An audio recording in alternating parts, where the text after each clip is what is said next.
Hey everybody, welcome to Rock and Roll Shin-Soo Chu, episode number 89. Tonight we're going to be doing a field guide to 1982. Here with my name is Gabe Estel. I'm here with my co-hosts Dennis Levi Leach and Jonathan Getz. How are you guys? Pretty good. Good. So Rocky, Buzz Aldrin, and the 1982 Milwaukee Brewers all have something in common. They know the feeling of being runners-up. But even Rocky eventually became a champion, and Buzz soon followed Neil Armstrong out on the moon. But that's more than can be said for the 82 Brewers. Though they lost the World Series to the St. Louis Cardinals in 7 games that October, players like Robin Yount, Paul Molitor, Gorman Thomas, Raleigh Fingers, and Pete Vukovich still managed to give a city a lifetime's worth of memories that would just have to suffice because, well, this was it. In contrast, some fans have forgotten about more Cardinal championships than the Brewers have won. But for the Brewers franchise, which has traversed 2 leagues and 4 divisions, this World Series defeat is their pinnacle. This is a team remembered and revered like no other up in Major League Baseball history. And to share with us his memories as a Brewer fan is Wisconsin native Paulie Matushek. Paulie, welcome to the show. Thank you. Thanks for having me. Glad to have you.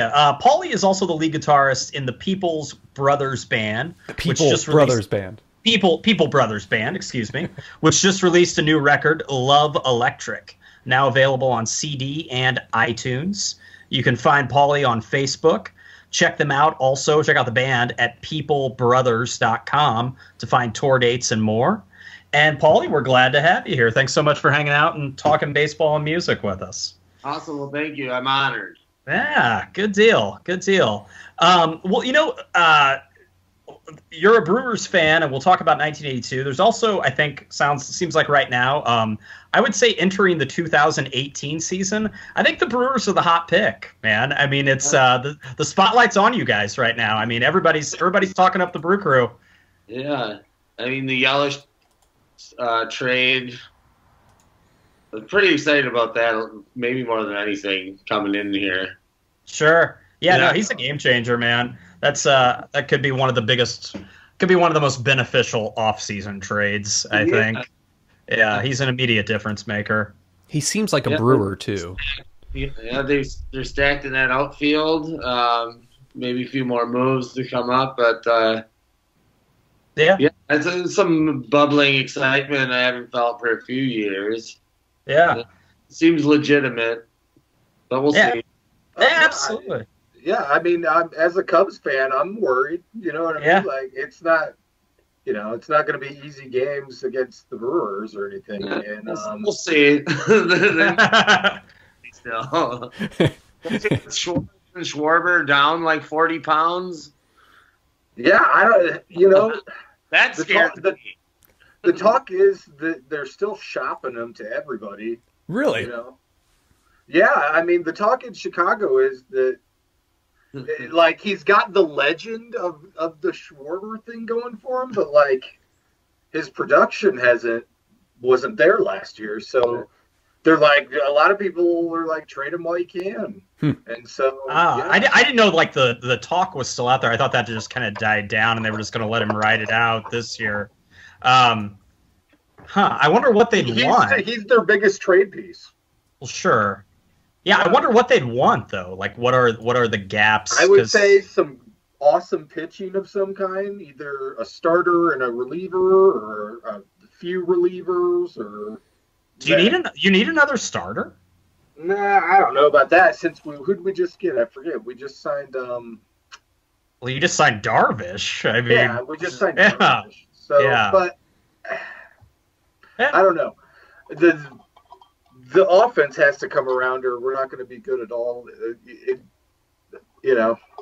I'm looking forward to spring training. I'm going to be there in like 2 weeks, and I'm going to be gauging what I feel like this season's going to be. It's going to be tough, but I only have 2 games to do it. But it might be hard to gauge. I just hope the hitting is there, because the hitting was disappointing last year. Sure. You're just a little slow start. It ended up being there pretty. Yeah. There are people that aren't Cubs fans. The hitting was there. Yeah, right. Yeah. Relatively speaking, you guys might as well be like, My expectations are like up here now. I understand. I'm for sure definitely understandable. Yeah, compared to my team, both you guys might as well be like the Mickey Mantle era Yankees. All right, so. Yeah. Well, one of the games I'm going to get to see is against the White Sox, and I'm looking forward to that because I want to see the White Sox. Because I mean, you guys see all the young guys. Yeah, you have a lot of really good young guys that could be. Yeah. You know what I mean? I could be seeing future stars, or maybe a potential Hall of Famer or something. Yeah, I mean, it's all still kind of, well, not all of it. We have a few guys up, but it's in the pipeline. But anyway, so let's so that's 2000. I jumped to 2018. I guess I'm so excited to start the baseball season. But let's take a trip back, guys, to 1982.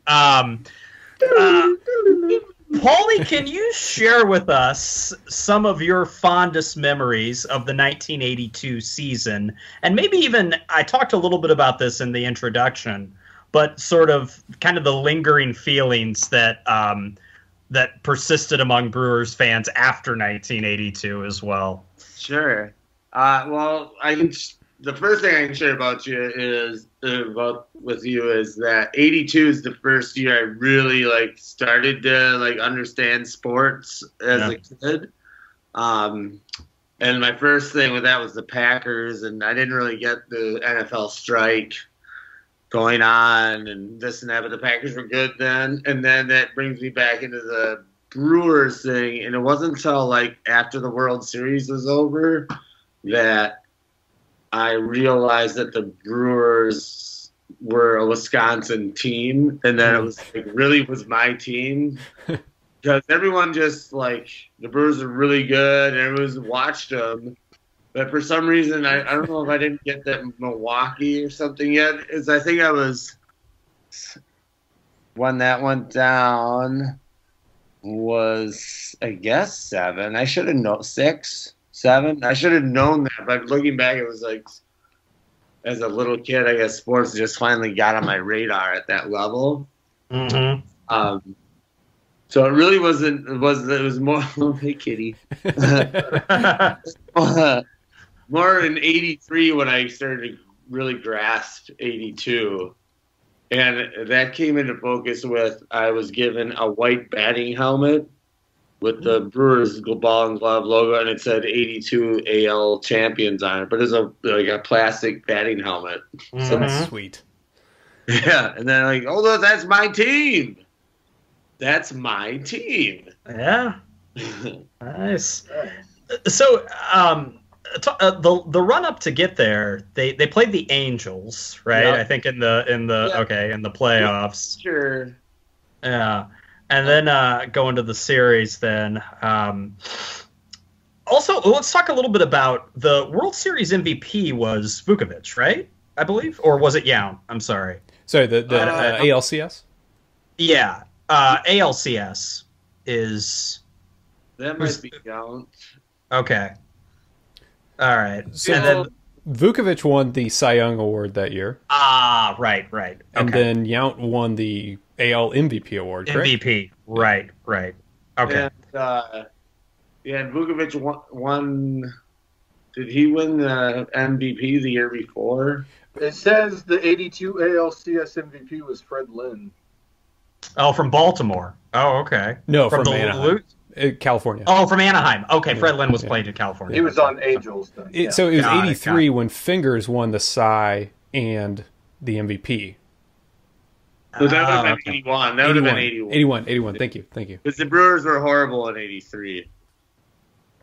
So that was a rough swing for you as a kid getting into sports. I think they fired. So the other thing that as a kid, I remember the Brewers being going through managers even when they were good. Yeah. Bamberger got sick or something and quit. Buck Rogers got fired. So Buck Rogers started out at 82 as a manager, if I remember. Right, yeah. Right? Yep. And then he gets fired, and then it's Harvey Keene. But there's a George Bamberger's in there too somewhere, but that was the year before, and then the year after again. There's something like that. Because the Brewers were raking as early as the late 70s. Yeah, they were good from like 78 on or something like that. Yeah, right. But they were still pedaling through managers. Yeah. One of the best AL teams from 78 to like 80, 83, right? 84, around there. And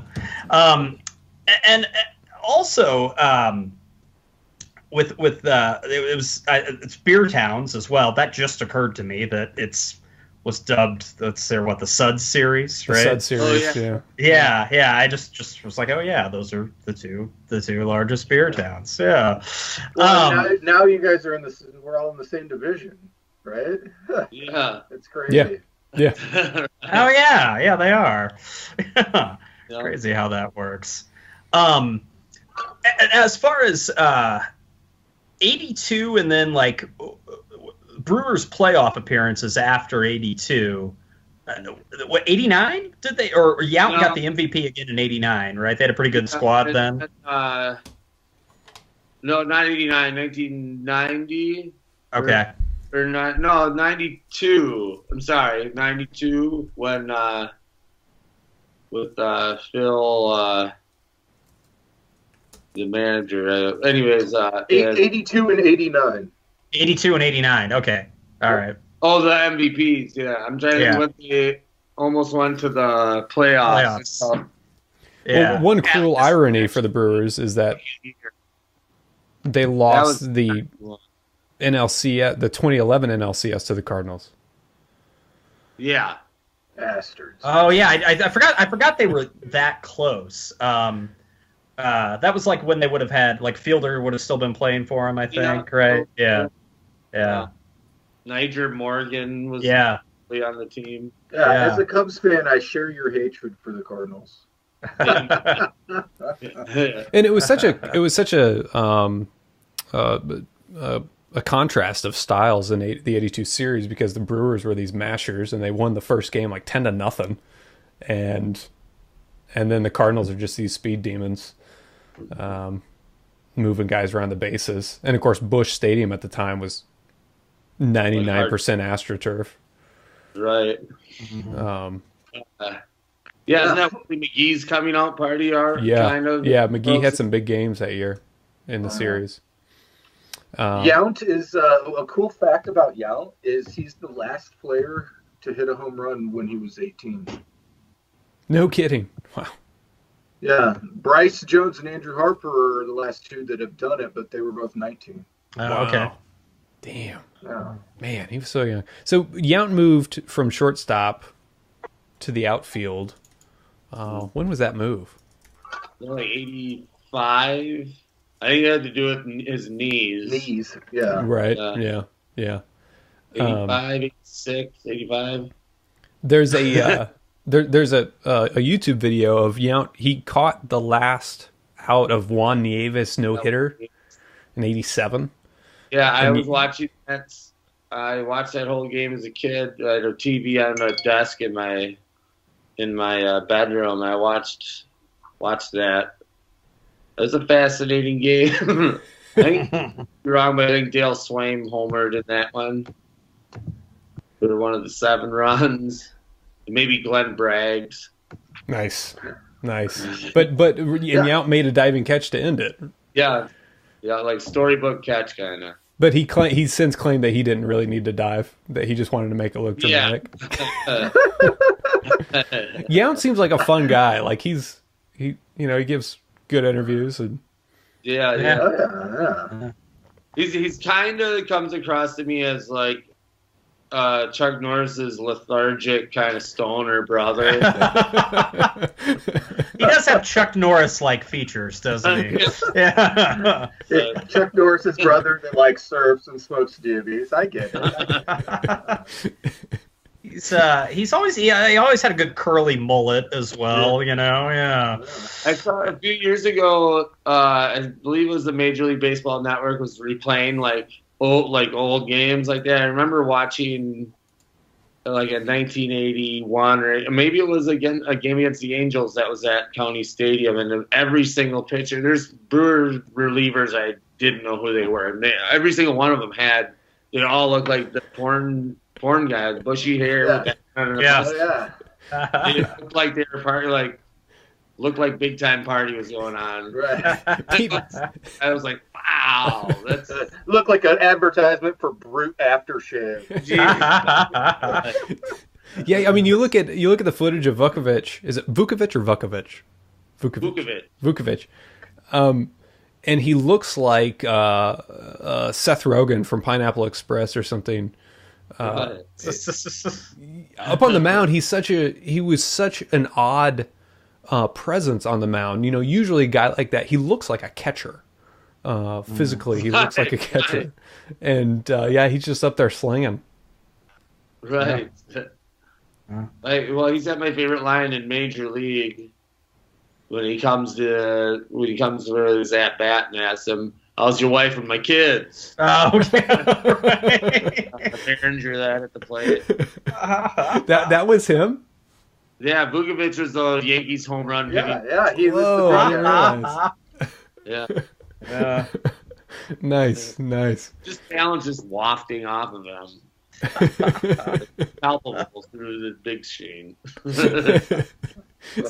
So, and one thing I didn't realize that in '82 they didn't even have Raleigh Fingers because he was on the DL. Injured, yeah, and he missed all of '83 as well. Vukovich started off '83 and pitched maybe like 3 games or something. He was done basically for the year. Mm-hmm. Yeah, and then they trade away Gorman Thomas, I think, in '83 to the Mariners. And it just is all sad and downhill. Wow. It all went up in the tank really quick. And so what's it like, alluding to what we were talking about in the intro, where you have a team and in baseball, there's only 3 teams that have made it to the World Series and haven't won, and that 2 of them are the Rockies and the Rays. Plenty of teams haven't made it to the World Series, but only 3 have made it and lost and not won.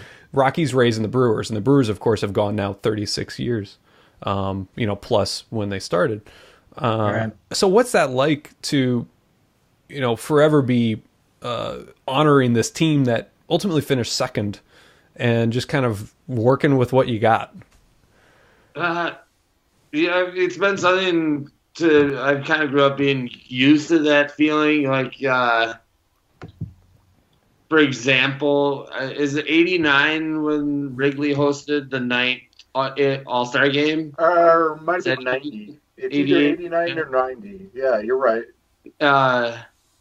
For example, I stayed up all game late to see I forget who the manager was, but the Brewers being in the AL, to put Dave Parker, our only representative in the outfield, which he didn't play at all, and just watch him kind of stand out there and he blew a big bubble, Dave Parker. That's what I was as a Brewer fan.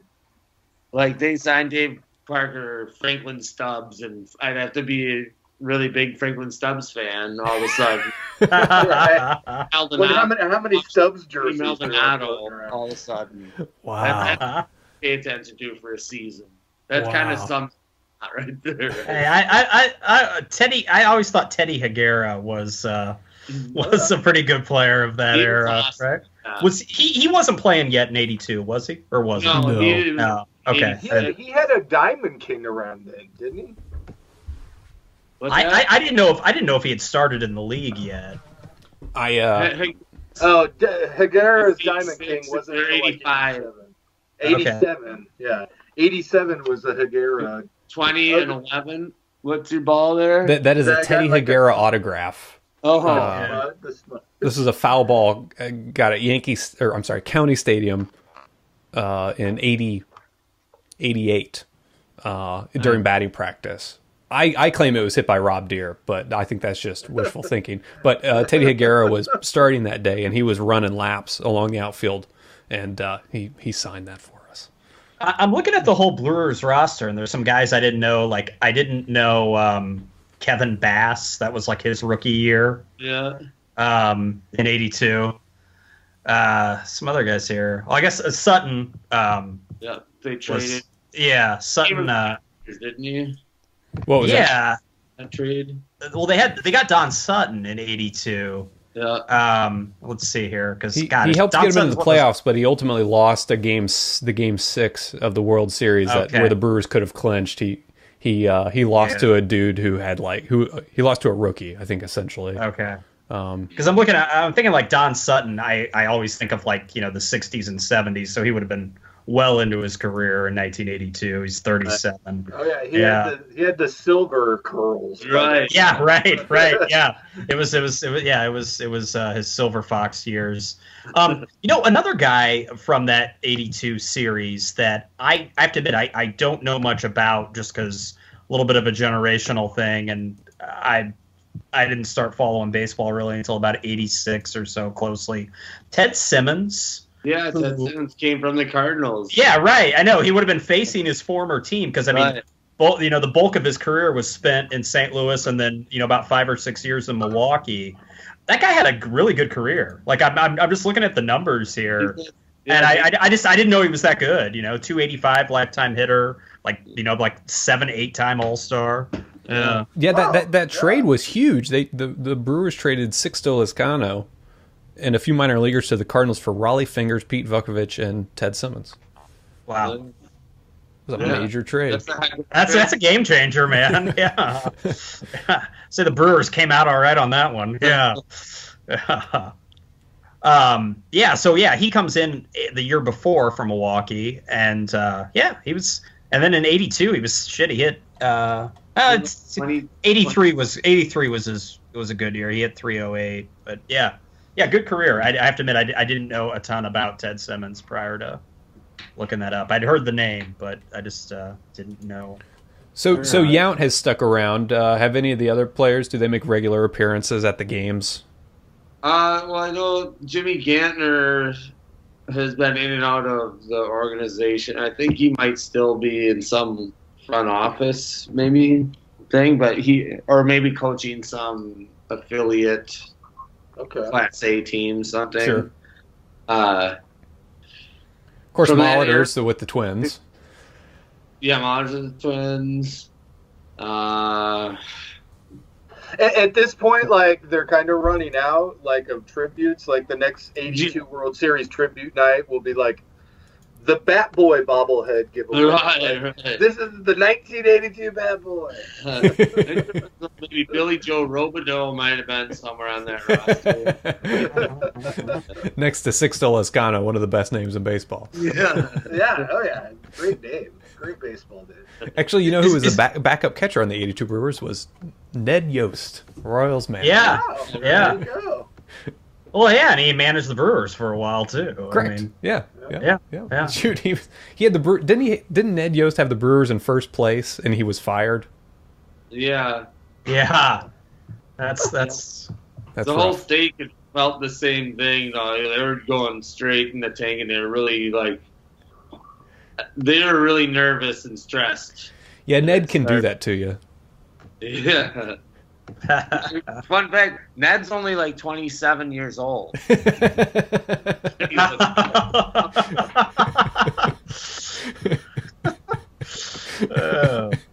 Now, Cecil Cooper's still alive. I looked him up. Yeah. I'm like, oh, what's he up to? He was actually my favorite player for a few years. He first there. Really? Before Outer and Yount.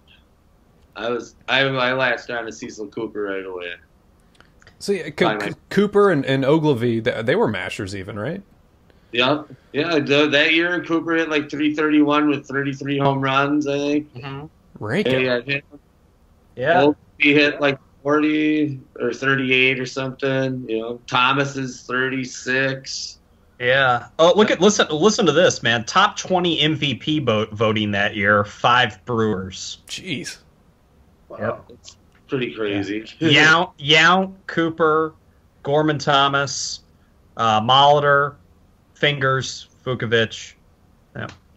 So that year was the fourth year in a row that the National League won the World Series. And that was the first time the National League ever won the World Series 4 years in a row. Wow. Way to go, Milwaukee. Yeah. I'm just more mad that it was the Cardinals, I think, more than anything. So, but take us back. So it's been 20 years now that since the Brewers moved to the NL, which is crazy to think that it's been 20 years. Yeah. What was that like for a team to switch leagues? That's so strange. It was strange. It felt like you're like, all right, we don't need you over here. Let's try over there. Because they wouldn't have been very good at that time, right? From the Jeremy switch. Burnett hit a home run at Wrigley, though. I think is Jeremy Burnett's the first home run at AL player home run at Wrigley. Oh, really? Oh, you might be right. That was when it was before interleague, right? Yeah. That was interleague. Or it was pre-interleague, right? I can't. Yeah, well, it was when the Brewers are in the AL still, and they do that. Wow. Always down for Jeremy Burnett's reference. Another guy that spelled his name strangely. We were talking about Jeff Jenkins earlier. Well, I yeah, because Jeff Jenkins just made the Brewers Wall of Fame, and Vukovic still didn't make it this year. Voting was tight. Yeah. Jenkins made it before Vukovic? Really? Not there. Although there's a debate about it, and no one seems to remember. I remember Jeff Jenkins had like 3 straight years where at like early to mid-June he'd have like 17 home runs, be hitting like 315 and maybe 47 RBIs, and then have a game where he hits like 3 home runs and then severely high ankle sprain, and he's out for like a month and a half, and all that's done. I think he hit 5 home runs in a row between 2 games. Wow. Maybe in like whatever year, 06, 04, 06, and then broke an ankle or something. Like 3 at-bats in one game and 2. So I do remember Jeff Jenkins having a lot of... It was streaky, kind of. He had a couple of weeks there. And he looks like Brett Favre, so that helps.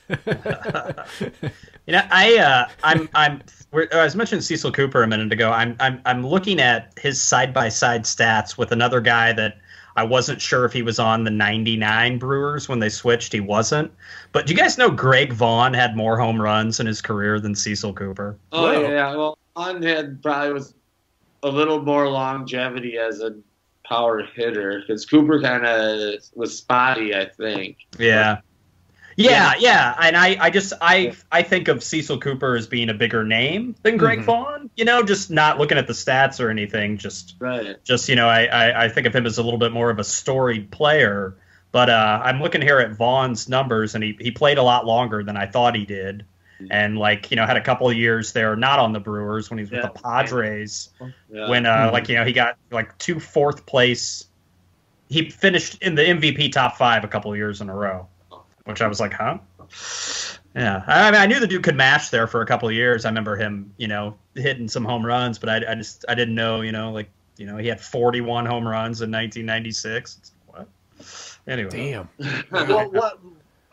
While we're talking about 82, I have to mention 82 was the introduction of 2 future Hall of Famers. They were both rookies, and that's Cal Ripken Jr. and Ryan Sandberg. Oh yeah. Oh yes. And Rhino ended up winning the Rookie of the Year that year. He had 172 hits, which is a lot for a rookie, I'd say. He raked 103 runs. One of the most impressive numbers was he had 33 doubles. I was like, wow. But then Ripken, comes in. He's from the baseball, pedigree background. His dad, was a player. He grew up all in it. And, he was always my hero, one of them as a kid, because of the Iron Man thing and all that. I have to touch on it, though. Have you guys heard there's, stories where, he was, I guess, kind of a dick to rookies? Who, I guess he got... Yeah, I guess he got... I had heard that. He got hazed pretty hard when he was a rookie. So, he became a hazer. So part of me's torn. Damn, man, did I kind of a dickhead my whole life? It mars kind of the Boy Scout image, because I'd heard those stories too, Levi, about him kind of being an asshole really to rookies. like in a way, in a more than a jovial, just kind of, here's a dead fish in your locker, more like just asshole, like bully, like a bully. Like somebody who would write fuckface on the bottom of a bat. Right before his brother takes his rookie card picture. Have you guys ever noticed, if you ever watched the Dan Patrick Show, he has one of those like autographed on his desk. Oh, really? And it's, I think if you make it out, it says like Billy Ripken, and then I think it says like, yes, I am. Nice. I want to talk about one guy from '82, guys, before we should probably switch over to music after that. But there's a guy that played for my White Sox in 1982, and he's most of the time when his name is because he didn't have a long career. Most of the time when his name is brought up in baseball, it's more about sort of a cautionary tale, the cliched, like, oh, don't be like that guy, and that's how kind of I remembered him even growing up, because I was so young, and like my grandfather would talk about him. A guy by the name of Lamar Hoyt. I don't know if you guys are familiar with Lamar Hoyt. He put together two like pretty awesome back-to-back seasons in 82 and 83 with the White Sox. Obviously in 83 he won the Cy Young, but in 82 he won 19 games and didn't even finish in the top 10 in the Cy Young voting. Like, you win 19 games and you don't finish in the top 10 of Cy Young voting. He lost 15 games. I don't know if that had a lot to do with it, but I mean his ERA was still low. What pitcher is pitching? That's an ungodly amount of games. I know, right? Gosh, he it's a lot of 39 decisions. games. Yeah. It's a lot of decisions. Yeah, 39 games. But I mean, it was. He was pitching deep. Yeah, he was pitching deep. Exactly. And then that year that he won the Cy Young in '83, the following year, he was 24-10. Damn. So a ton of decisions there as well. And then the next year, God, this guy pitched. He was 13-18, so he lost 18 games. He's probably pitching 250 innings a year. Yeah, he was. He had 260 during his Cy Young year.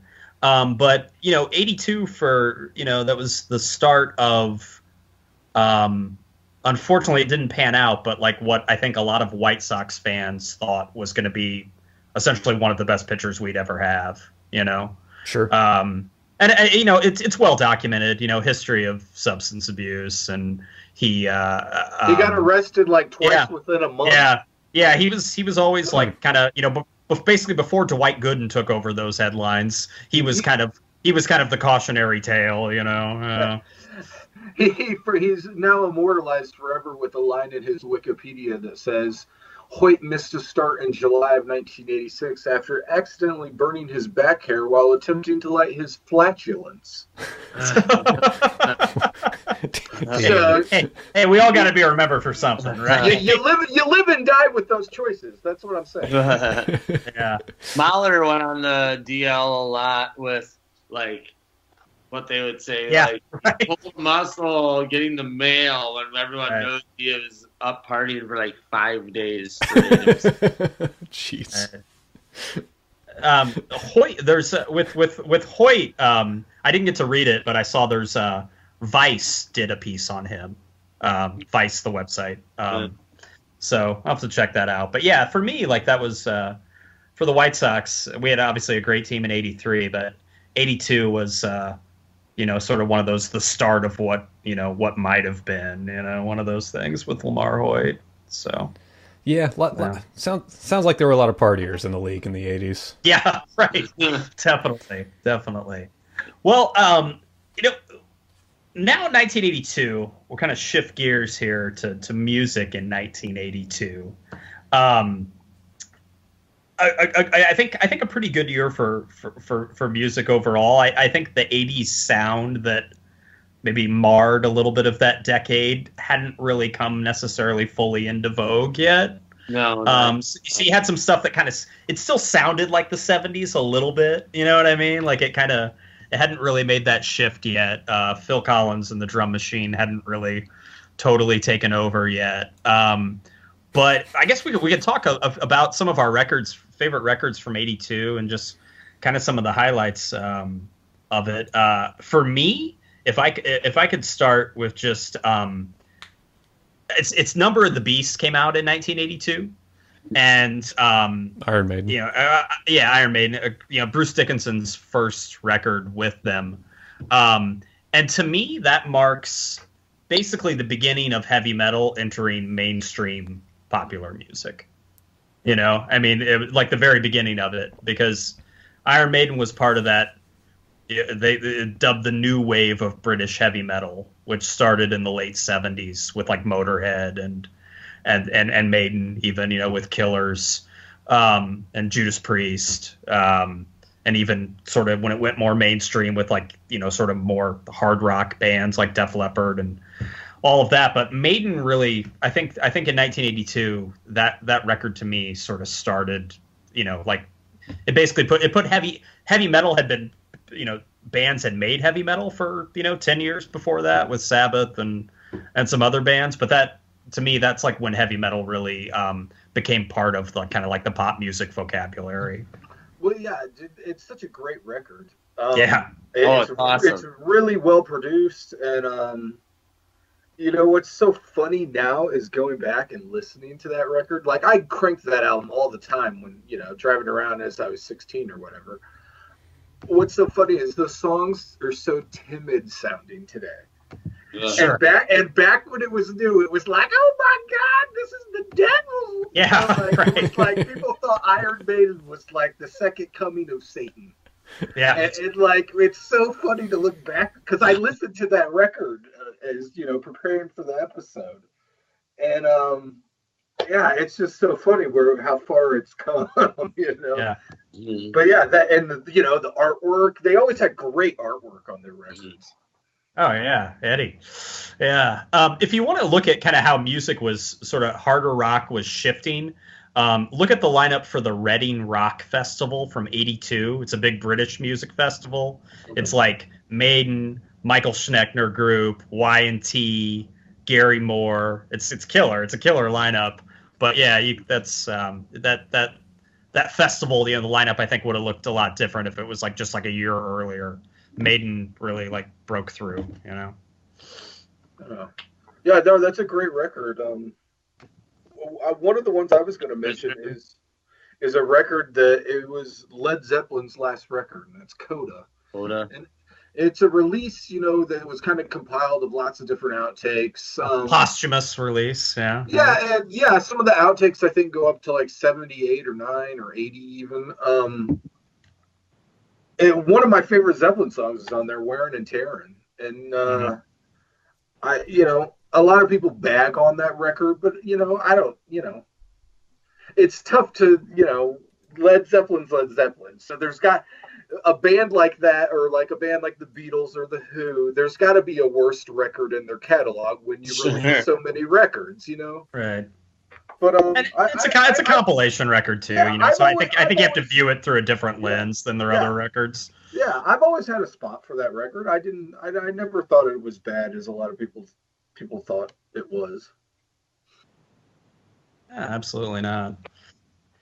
I'm Paulie. I think Jonathan was telling me you're a Kiss fan, right? Okay. Well, I think we could talk about a big record from 1982 for Kiss. Although it wasn't that commercially successful, it's become a classic in the Kiss canon. The comeback kind of. Yeah, the comeback record of Creatures of the Night. Yeah. It's one of my favorites, man. I don't know how high it ranks on your list of Kiss albums, but it's up there for me. It's one of my favorites. It's kind of it feels like it's a shift in their songwriting, but it's like ahead of its time in many ways, I think. Yeah. It's like what's more of a modern, like,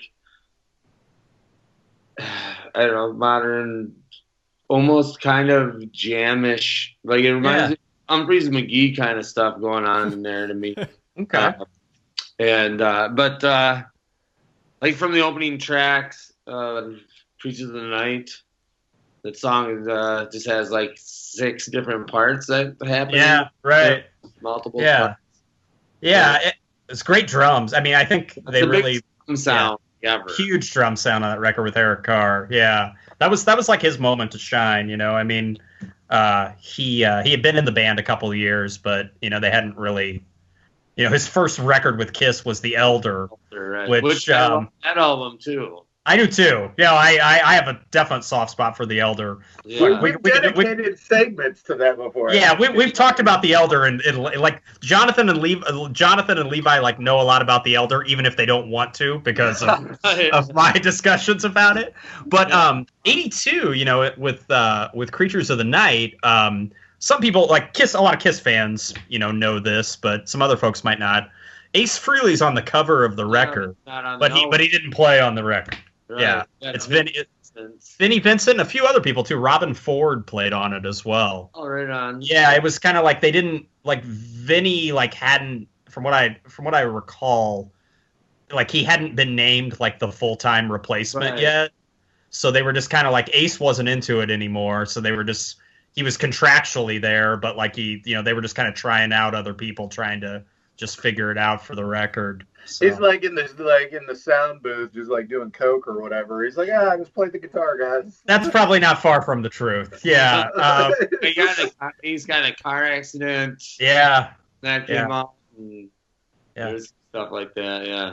And also Kiss's last record with makeup on until the reunion. So it's an important record in Kiss-tory, I think, if you will. Yeah, it was my first concert. Oh, really? You went to that tour? I went to that tour. They had the big tank and Wendy O. Williams and the Plasmatics opened. No shit! Wow, okay? Did you go to the Milwaukee show or which? No, they came to La Crosse. I lived in La Crosse, Wisconsin. Nice. And, yeah. So, like, let me ask you: did you know, like, Vinnie Vincent was going to be on stage? No, I heard like some people like didn't know. I was confused as a little kid because they had like a yellow papered flyer up for the tour around La Crosse, and it was Vinnie Vincent. And I hadn't seen him yet. And okay. And I remember thinking like, well, they sure didn't get Ace Frehley's makeup right in this poster. Yeah. Yeah. And then after that, I had like found out because the show was probably announced like 5 months before, and so actually then I realized that Ace wasn't in the band anymore. Yeah. I listen to this podcast called Three Sides of the Coin. It's a Kiss podcast, and it's entertaining. And they were saying those guys were all like I think like maybe like teenagers or so when that tour happened. And, that was pre-internet and, media coverage. Like in 82, Kiss's popularity had dropped off quite a bit. Yeah. So like they were looking for a comeback and kind of struggling to transition to the 80s. But they said like, it just blew their minds because they had no idea that Ace was going to be replaced. They got there. They're like, what? What the hell's going on? Who is this guy in makeup? Who's this guy in different makeup? Yeah. Right. He got an awkward moving, although Ace wasn't exactly a graceful man, but Vinnie Vincent was even less graceful moving around the stage. Yeah. Yeah, he was definitely like him and Mick Mars kind of have the same like. Yeah. Good point. Right. Yeah. Totally. Those guys play similar looking guitars too, if I'm not mistaken. Mick Mars. No one has seen Mick Mars and Vinnie Vincent in the same room at the same time. Just saying. Both handsome men as well. Yeah. I think the crew actually 82. I think the crew opened up a few shows on that tour of Creatures of the Night. Oh. Yeah, I think so. Yeah. So I listened. Yeah, I saw what. Go ahead. Just for the first 2 times this week, I listened to it for the first time, and the second track I noticed is Sinner and Saint. Is that it? Yeah, Saint and Sinner. Yeah, Saint and Sinner. And I remarked to myself, oh, it's the name of a Rory Gallagher album song, and this is just a remark apropos of nothing almost, but Gene Simmons sounds like Rory Gallagher on the song vocally. That is Gene singing, I believe. On the track. It is. Yeah. But yeah, just a little note. Next time you listen to it, it sounds a bit like Rory Gallagher vocally. Yeah, I'm a huge Rory fan. I'll have to So what did you think of the record, Getz, as being like, I know I enjoyed it. Yeah, good. I mean, I thought it was like what I expected it to be. Sure. And, and so that was good. I think that was fine. I know that Pitchfork didn't care for it too much, according to Wikipedia. I know all of them are huge Kiss fans at Pitchfork. Yeah, right. I think Robert Christgau was meh about it or something, but darn it. I was going to mention really quick 2 bands that had albums come out that year that were kind of like bands that were kind of bringing in and heralding an old sound. Okay. And that's the Stray Cats and the Blasters. Oh yeah. The Stray Cats Built for Speed came out that year, and the Blasters had a live album called Over There Live in London, which came out in '82. And actually, the Blasters' first self-titled record didn't come out till like late December of '81. So is that the one that's got the painting of like the guy screaming on it? That's his face. Right. Yeah, that's the lead singer's face. Right. He's like, ah. Yeah. It's like an updated King Crimson. You know what I mean? It's like the right? same. Yeah. But yeah, man, it's just cool that those bands were getting. Where people were showing up, you know what I mean? It was like a late 50s, early 60s. Yeah, because it blew. Like nowadays, I'm like, man, if like 2 bands tried to play that now, I bet like 100 people would show up or something. But like these 2 bands sold like millions of records. Right. Yeah. It's a cool influence that was, like you said, wasn't really prominent at that time. It's good stuff. Yeah, that Blasters record particularly. A couple. I think like I got into some bands later. They were bands that I think always had critical acclaim, but I never really listened to them growing up. A couple good records from that year. I like the Ecstasy record. It's got Settlement in the title. Is it English Settlement or anyway? The Ecstasy record that came out in '82 I think is really good. And then also ABC's Lexicon of Love, which is kind of a concept album.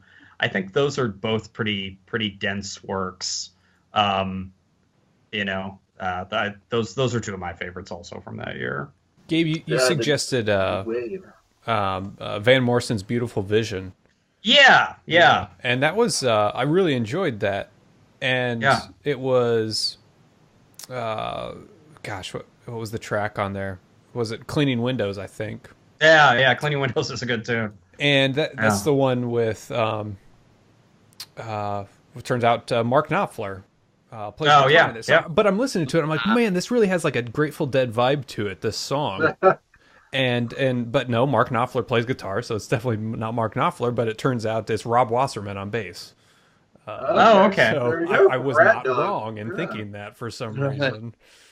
Yeah, it almost sounds like Britt Midland could have played on that record too. I don't think he did, but Speaking of Knopfler, Dire Straits had a great record that year with Love Over Gold. Great record. Yeah. Oh yeah. Yeah, that's one of my favorites. I like ballsy move too. Like, hey, let's release a 14-minute single. Right on. For Telegraph Road.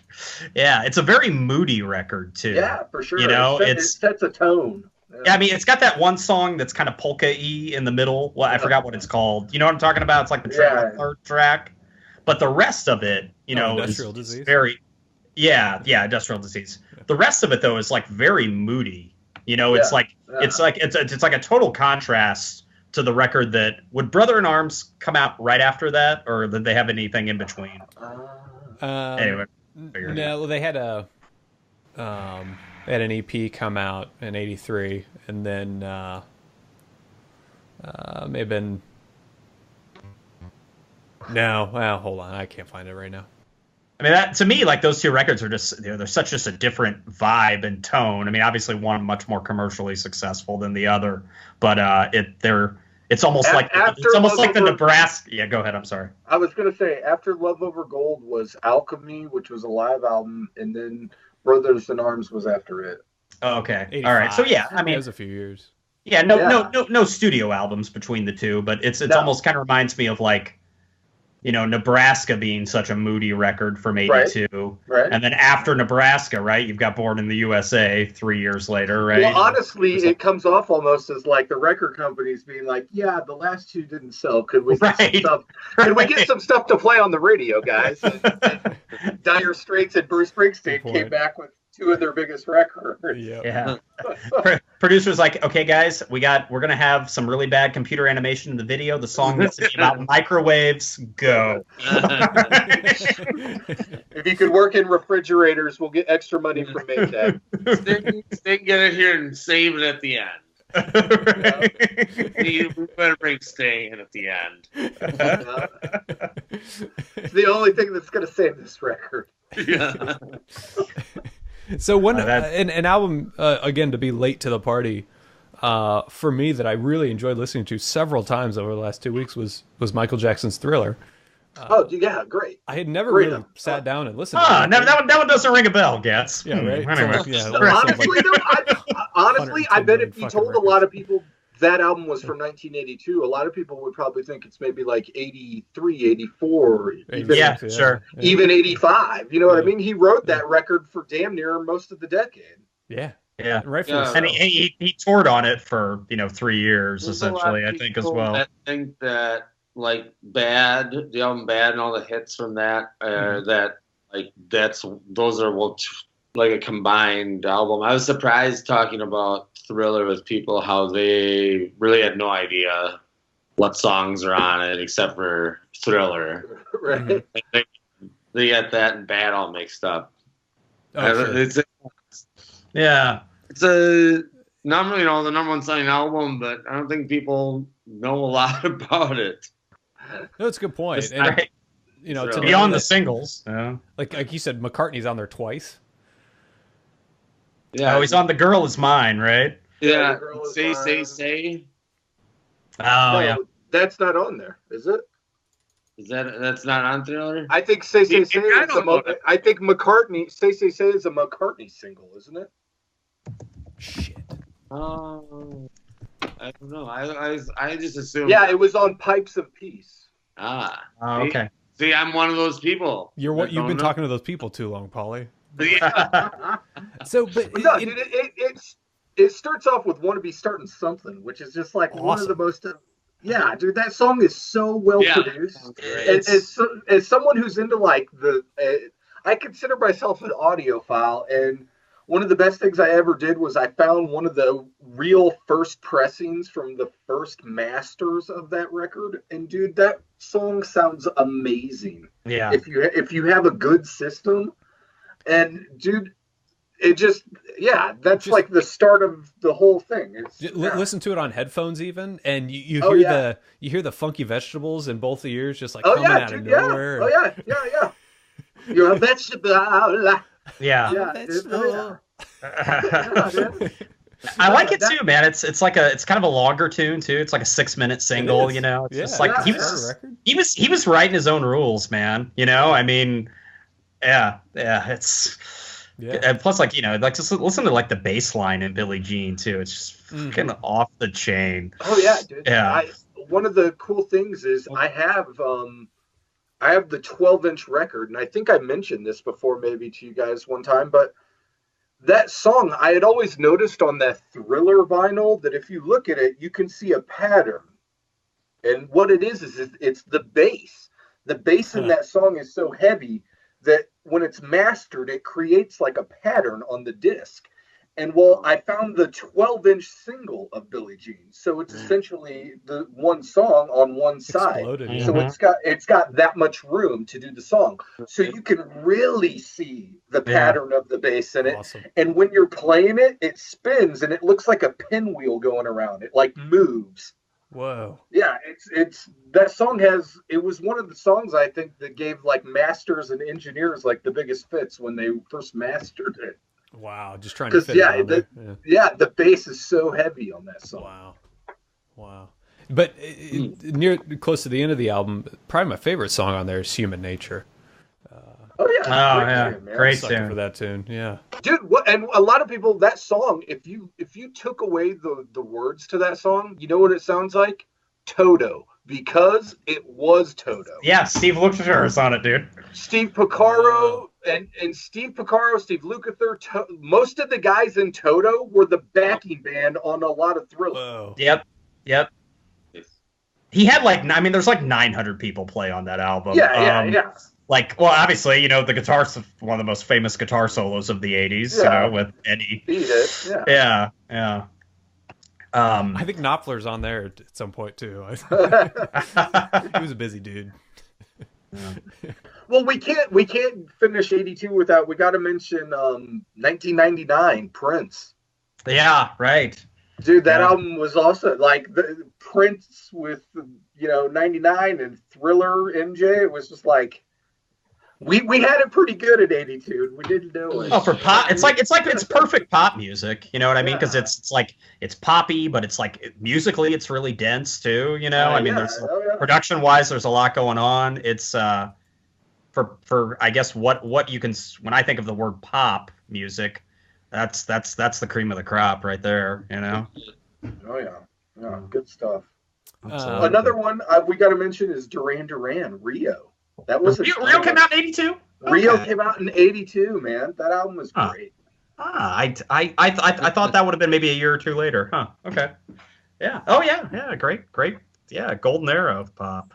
Yeah. Some other stuff I enjoyed discovering for the first time, for me at least, the Waitresses. Oh yeah. Tomorrow Wonderful. I like what boys like, right? The Phil Lynott album, his solo record. Oh yeah. Yeah. I forgot about that one. It's pretty good. Is Gary Moore on that record too? He may be, because he was, I think, playing with Thin Lizzy around that time, wasn't he? Yeah, that would have been like near like the end of Thin Lizzy. If it was like Thunder and Lightning their last record, or I don't know. But anyway, he's not credited on the album. No. Okay. Mark Knopfler is though. No. He's on Believe track it or not.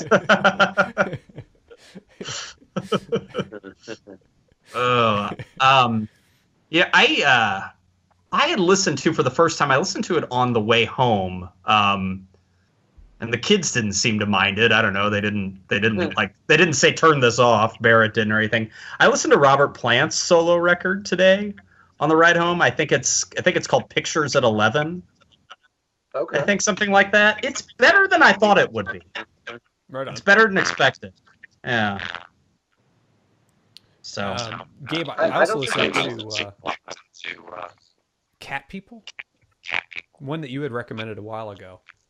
Did I? Okay. I vaguely remember recommending that. Sorry. I'm sure it's decent, but okay. It's the Giorgio Moroder.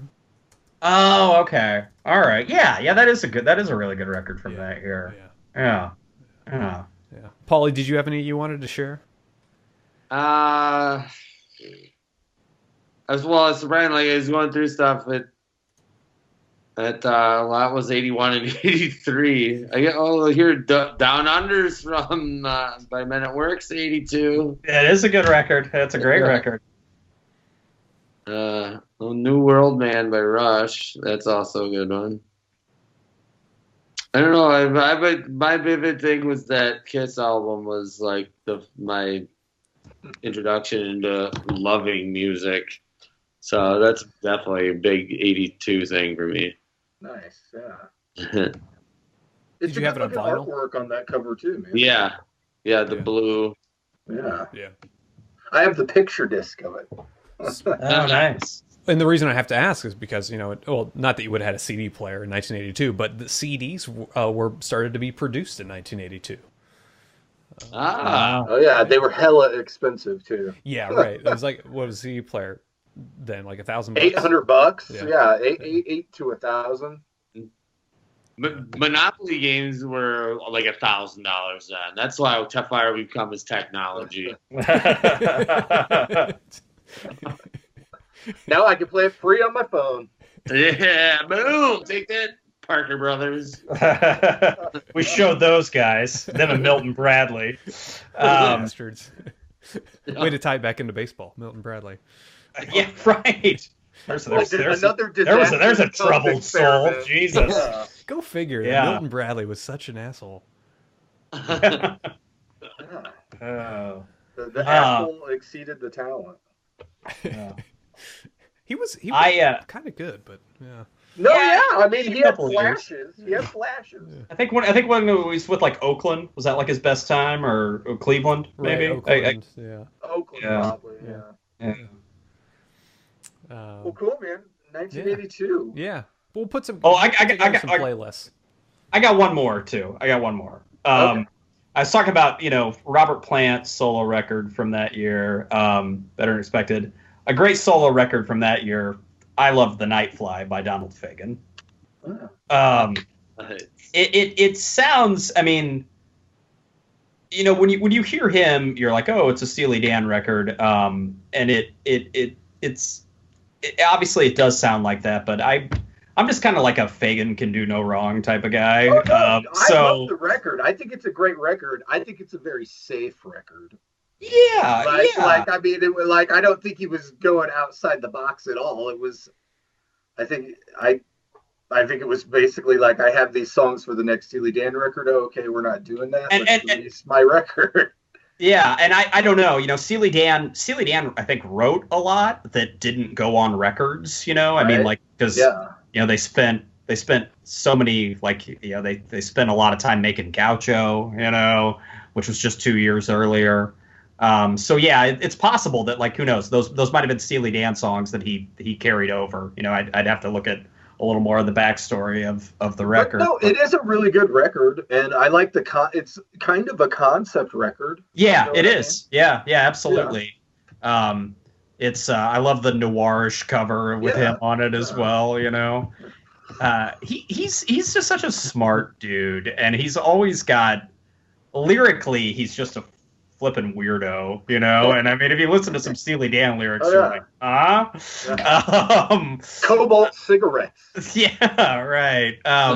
But yeah, I love just the old time. I love the album cover. I love just him in front of the old time microphone, the cigarettes, record player, the turntable. It's just everything about it, just totally. It's a perfect cover for that record. I mean, it's so good.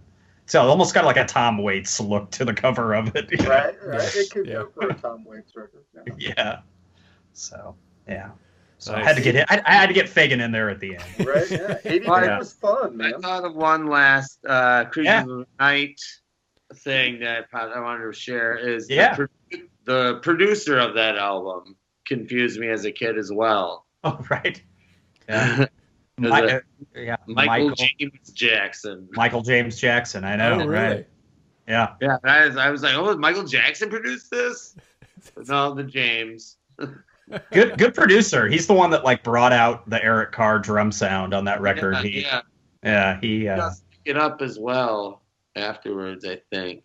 Mm-hmm. Oh yeah, he did. He did do Look It Up too. Yeah. That's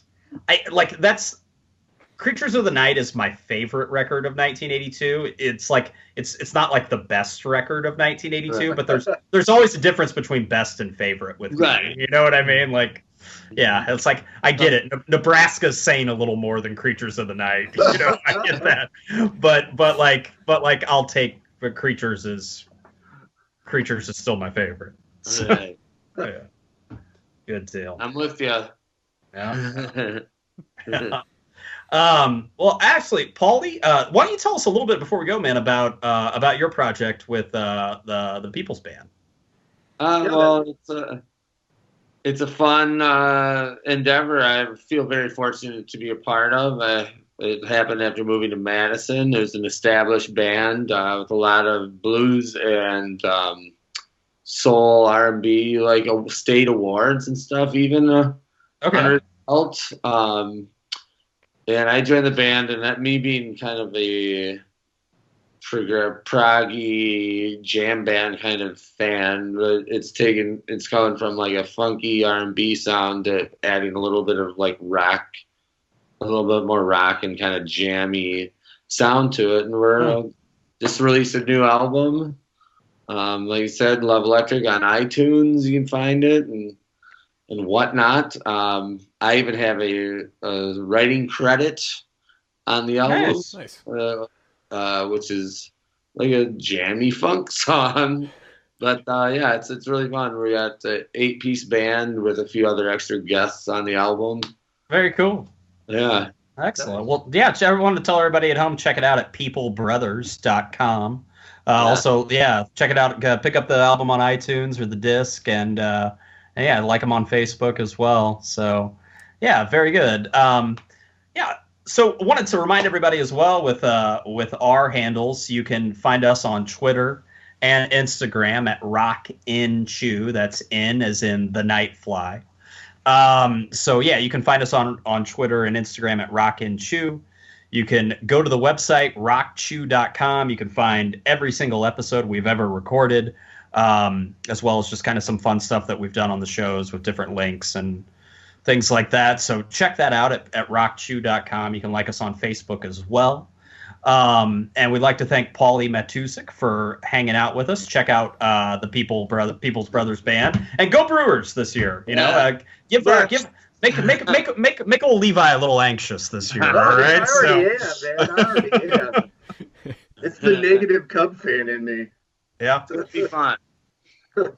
Yeah, well, I think probably our next episode will be, you know, we've spring training starting, and we might be probably doing our predictions episode soon. So I want to tell everybody to look forward to that as well.